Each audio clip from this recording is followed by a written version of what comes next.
5월 20일 아침 저희들에게 주신 하나님 말씀 출애굽기 2장 1절로 10절까지 말씀입니다. 레위 가족 중 한 사람이 가서 레위 여자에게 장가들어 그 여자가 임신하여 아들을 낳으니 그가 잘생긴 것을 보고 석 달 동안 그를 숨겼으나 더 숨길 수 없게 되매 그를 위하여 갈대 상자를 가져다가 역청과 나무 진을 칠하고 아기를 거기 담아 나일강가 갈대 사이에 두고 그의 누이가 어떻게 되는지를 알려고 멀리 섰더니 바로의 딸이 목욕하러 나일강으로 내려오고 시녀들은 나일강가를 거닐 때에 그가 갈대 사이에 상자를 보고 시녀를 보내어 가져다가 열고 그 아기를 보니 아기가 우는지라. 그가 그를 불쌍히 여겨 이르되 이는 히브리 사람의 아기로다. 그의 누이가 바로의 딸에게 이르되 내가 가서 당신을 위하여 히브리 여인 중에서 유모를 불러다가 이 아기에게 젖을 먹이게 하리이까. 바로의 딸이 그에게 이르되 가라 하매 그 소녀가 가서 그 아기의 어머니를 불러오니 바로의 딸이 그에게 이르되 이 아기를 데려다가 나를 위하여 젖을 먹이라. 내가 그 삭을 주리라.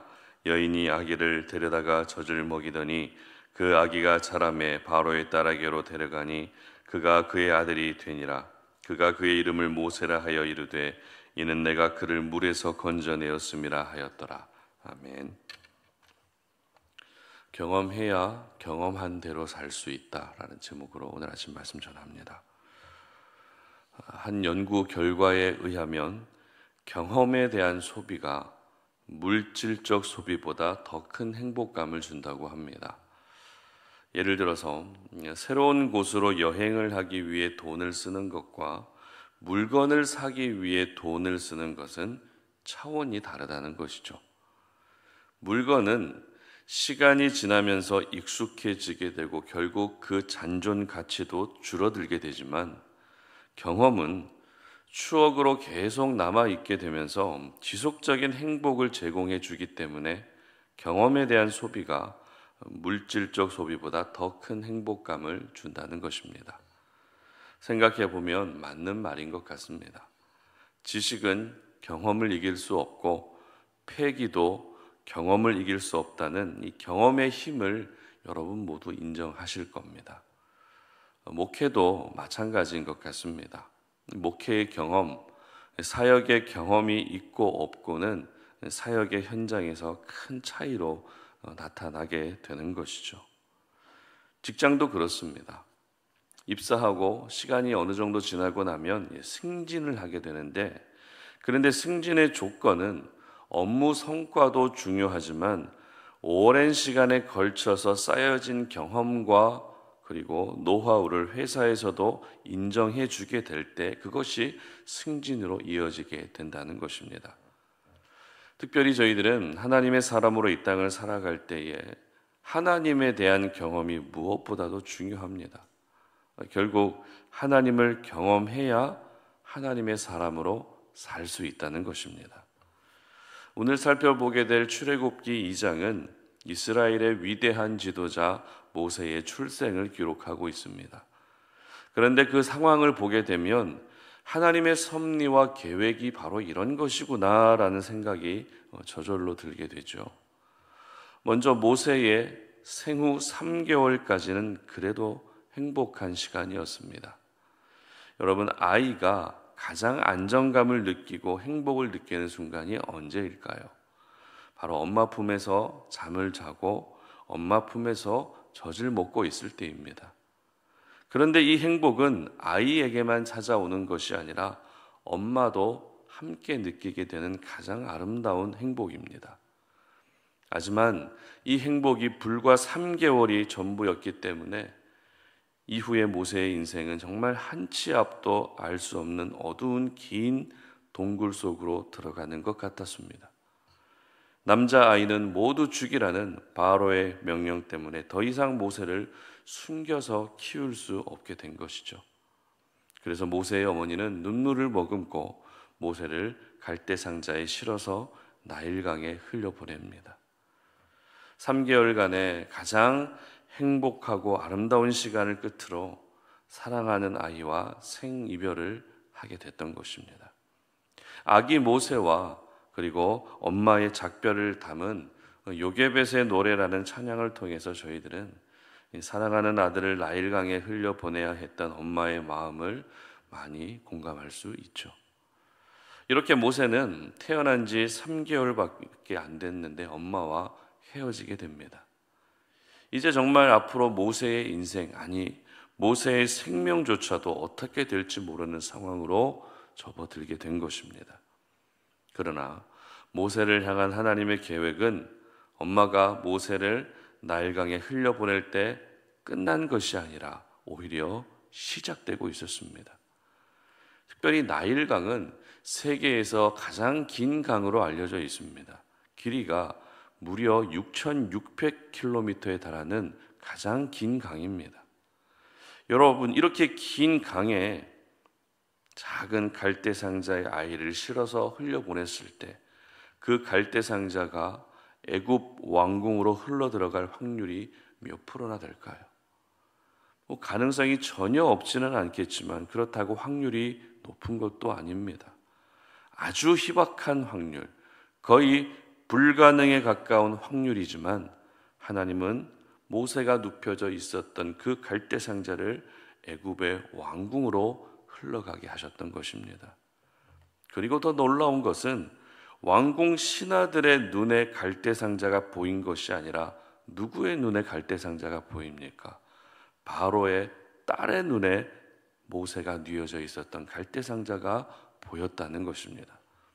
그리고 바로의 딸이 갈대상자 뚜껑을 열고 보는 순간 어떤 감정이 생겼다고 기록하고 있죠? 불쌍히 여기는 감정이 생겼다는 것입니다. 이 부분에 대해서 기록하고 있는 6절 말씀 함께 읽어봅니다. 열고 그 아기를 보니 아기가 우는지라 그가 그를 불쌍히 여겨 이르되 이는 히브리 사람의 아기로다. 아멘. 바로의 딸이 모세를 보자마자 히브리 사람이라는 것을 바로 알게 됩니다. 여러분, 지금 애굽 땅이 어떤 상황입니까? 이스라엘 민족 때문에 비상이 걸린 상황입니다. 그래서 바로는 히브리 사람 사이에 태어난 모든 남자 아이를 죽이라는 그런 명령까지 내렸습니다. 그런데 애굽 땅 전역에 내려진 이 명령을 바로의 딸이 모를 리가 없습니다. 그럼에도 불구하고 바로의 딸은 아버지의 명령을 거스르는 것을 알고도 히브리 사람의 아기 모세를 불쌍히 여겼다는 것입니다. 하나님이 모세의 인생에 강권적으로 개입하고 계시다는 것을 바로 알 수 있는 부분이죠. 그런데 이게 끝이 아닙니다. 3개월의 짧은 행복을 뒤로 한 채 아이와 헤어졌던 모세의 친엄마가 유모로 들어가서 모세에게 젖을 먹이며 키우게 됩니다. 무슨 말입니까? 친엄마의 품에서 모세가 다시 자랄 수 있게 됐다는 것입니다. 그것도 왕궁이라는 최고의 환경에서 바로의 딸의 아들로 자랄 수 있게 됐다는 것입니다. 그리고 바로의 딸은 이 아이의 이름을 지어주죠. 10절 말씀 보겠습니다. 그 아기가 자라매 바로의 딸에게로 데려가니 그가 그의 아들이 되니라. 그가 그의 이름을 모세라 하여 이르되 이는 내가 그를 물에서 건져내었음이라 하였더라. 아멘. 모세라는 이름을 지어줍니다. 모세의 뜻은 물에서 건져냈다는 뜻입니다. 쉽게 생각하면 나일강에 떠내려온 아이를 건져 주었기 때문에 그런 이름으로, 그런 뜻으로 모세라고 지었습니다. 그러나 건져냈다라고 하는 이 모세의 이름의 뜻에 담겨진 놀라운 비밀을 저희들은 잘 알고 있습니다. 그것이 무엇입니까? 모세가 바로 이스라엘 민족을 애굽에서 건져내는 지도자로 선택받게 된다는 것입니다. 보통 이름은 아이의 부모가 짓는 것이 일반적입니다. 물론 바로의 딸이 모세의 엄마 역할을 하기는 했지만 바로의 딸은 누구입니까? 이방인입니다. 앞으로 모세를 통해서 하나님이 어떤 일을 행하실지 전혀 알지 못하는 사람입니다. 그저 모세를 처음 만난 그때 그 순간 이 아이를 물에서 건져냈다는 그 사실 하나만을 가지고서 모세라는 이름을 지었지만 하나님은 모세의 이름을 짓는 가운데도 함께 하셨고, 실제 모세는 자신의 이름대로 민족을 구원하고 민족을 건져내는 위대한 삶을 살았던 것입니다. 이름은 그 사람의 정체성을 담고 있습니다. 결국 하나님께서는 모든 이스라엘 백성을 건져내는 삶을 살도록 하기 위해서 먼저 모세, 너를 내가 물에서 건져 주었다라고 하는 이 이름을 통해서 평생 기억하게 하셨던 것입니다. 그리고 모세는 자신이 직접 물에서 건져냄을 받은 경험이 있기 때문에 그 경험을 가지고 이스라엘 민족을 건져내는 삶을 살 수 있었던 것입니다. 그렇습니다. 분명한 하나님에 대한 경험을 가지고 있어야 우리는 하나님의 사람으로 살 수 있는 것입니다. 경험을 해야 경험한 대로 살 수 있는 것처럼 하나님에 대한 경험이 있어야 구별된 하나님의 사람으로 살아갈 수 있는 것입니다. 보통 체험신앙이라고 하죠. 교회를 아무리 열심히 다니고 봉사도 많이 하고 성경 공부를 많이 해도 결국 하나님에 대한 경험이 없다면 그 사람의 신앙은 점점 생명력을 잃어갈 수밖에 없습니다. 그래서 우리는 매일매일을 살아가면서 말씀을 통해서도 하나님을 경험해야 되고, 기도하면서도 하나님을 경험해야 되고, 만나는 사람들과 겪게 되는 모든 일들을 통해서도 그 모든 것들을 주관하시는 분은 바로 하나님이심을 인정하고 하나님을 경험할 수 있어야 되는 것입니다. 한 번이라도 하나님을 제대로 경험하면 절대 하나님을 떠날 수가 없습니다. 한 번이라도 하나님을 제대로 경험하면 절대 믿음을 포기할 수 없습니다. 한 번이라도 하나님을 제대로 경험하면 끝까지 소망을 가지고 하나님의 일하심을 기대하게 되는 것입니다. 그러므로 오늘 하루도 살아계신 하나님을 여러분 더 많이 경험할 수 있었으면 좋겠습니다. 오늘 하루를 시작할 때 오늘은 내가 어떤 하나님을 경험할 수 있을지를 기대하시고, 그것이 오늘도 내가 버티고 견뎌낼 수 있게 하는 그런 또 하나의 원동력이 될 수 있었으면 좋겠습니다. 그래서 경험한 대로 반드시 살아가는 저와 여러분 되시기를 주님의 이름으로 축복합니다. 함께 기도하겠습니다. 하나님 감사합니다. 오늘도 우리에게 주신 생명의 말씀을 기억합니다. 하나님에 대한 경험이 있어야 하나님의 사람으로 살아갈 수 있다는 것을 깨닫습니다. 모세를 먼저 물에서 건져내어 주셨기 때문에, 모세가 그 경험이 있었기 때문에 이스라엘 민족을 건져내는 그러한 사명을 감당할 수 있었습니다.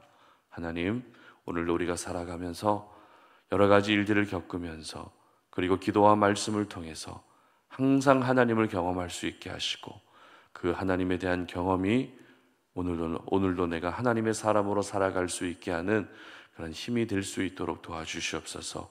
오늘 우리 모든 성탄 어린애 지체들의 삶을 주께서 지켜주시고, 어디에 있든지 무엇을 하든지 하나님의 뜻 가운데 거하게 하시며, 무엇보다도 우리의 마음과 생각을 지켜갈 수 있는 오늘 하루가 되게 하여 주시옵소서. 감사드리며 예수님의 이름으로 기도드립니다. 아멘.